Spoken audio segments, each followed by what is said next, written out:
જય માતાજી મિત્રો, સ્વાગત છે તમારું મારા નવા બ્લોગમાં. મિત્રો કેમ છો તમે લોકો બધા? આજે હું લઈને આવી ગયો છું એક ધમાકેદાર અને ખતરનાક ગામડાના જીવનનો બ્લોગ. બ્લોગમાં કન્ટિન્યુ બન્યા રહેજો.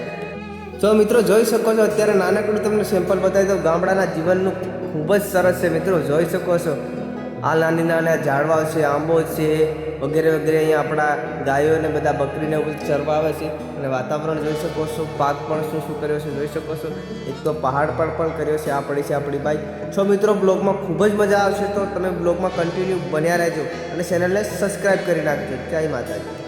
મિત્રો આજે આપણે વાત કરવાના છે ગામડાની પ્રકૃતિ વિશે, કે ગામડાનું જીવન કેવું હોય છે અને ગામડામાં અત્યારે હાલ ચાલતો છે શિયાળો, તો અત્યારનું વાતાવરણ કેવું છે, કેવા ઝાડવાઓ છે, કેવા પહાડો છે, લોકોએ શું શું ખેતી કરી છે વગેરે વગેરે બધું જ જોવાનું છે. બ્લોગમાં ખૂબ જ મજા આવવાની છે મિત્રો, તો બ્લોગમાં કન્ટિન્યુ બન્યા રહેજો ને આપણી ચેનલને સબસ્ક્રાઈબ કરી નાખો.